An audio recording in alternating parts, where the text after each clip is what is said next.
السلام عليكم ورحمة الله وبركاته. بسم الله الرحمن الرحيم. براءة من الله ورسوله إلى الذين عاهدتم من المشركين. مكة كانت مليانة كفار ومشركين، وهم من أهل سيدنا محمد صلى الله عليه وسلم، بما فيهم كفار قريش. تفسير الآية الأولى حسب الموروث السوداني: منهم ومتبرئ منهم وبارئ منهم، وما بالضرورة أن يقاتلهم بالسيف، فقط يبعد عنهم ويبعد عنه. كان المشركون يحجون إلى يوم عرفة، وآذان من الله ورسوله إلى الناس يوم الحج الأكبر أن الله بريء من المشركين ورسوله، فإن تبتم فهو خير لكم، وإن توليتم فاعلموا أنكم غير معجزي الله، وبشر الذين كفروا بعذاب أليم. فإن تبتم فهو خير لكم، ربنا هنا قال للمشركين، وآذان من الله. المفسرين قالوا الذي أذن هو علي بن أبي طالب كرم الله وجهه. طبعا علي له نبي وله رسول.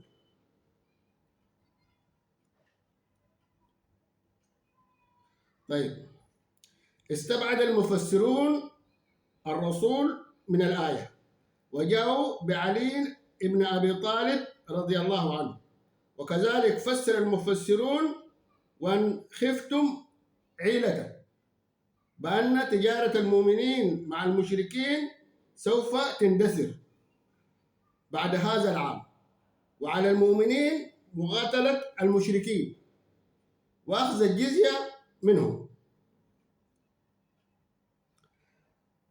كلمات لا تدل على القتل: احصروهم، فإن تابوا، أقاموا الصلاة، آتوا الزكاة، فخلوا سبيله. وربنا قال غفور رحيم.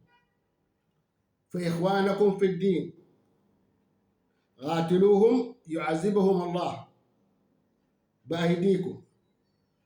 الآية التي بعدها: ويسحب غيظ قلوبهم ويتوب الله على من يشاء والله عليم حكيم. ربنا قال يتوب على من يشاء. طيب. تفشل المعاجم في تعريف كلمة صاغرون، وهي من صقر،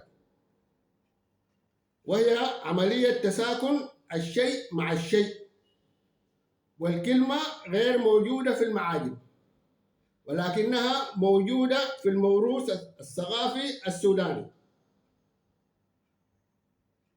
وبعض مرات تنسب المعاجم كلمات سودانية على أنها فارسية.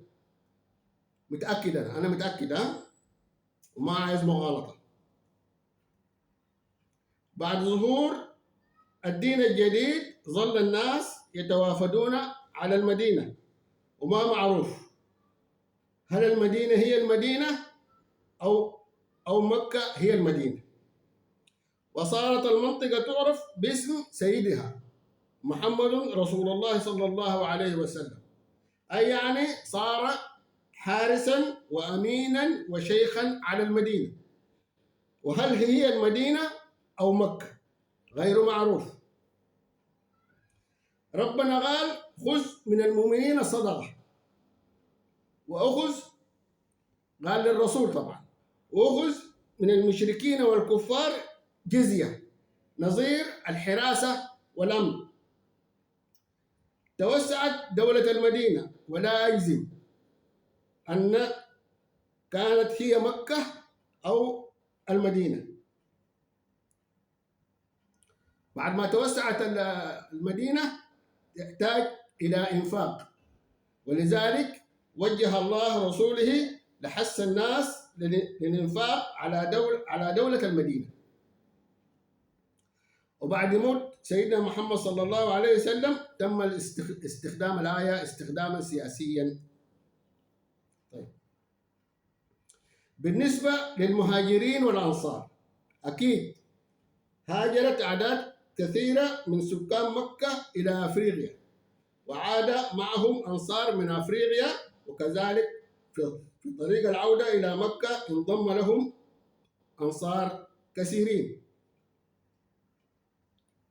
حارب الإعراب الدولة اقتصاديا وبخلوا بالمساعدة.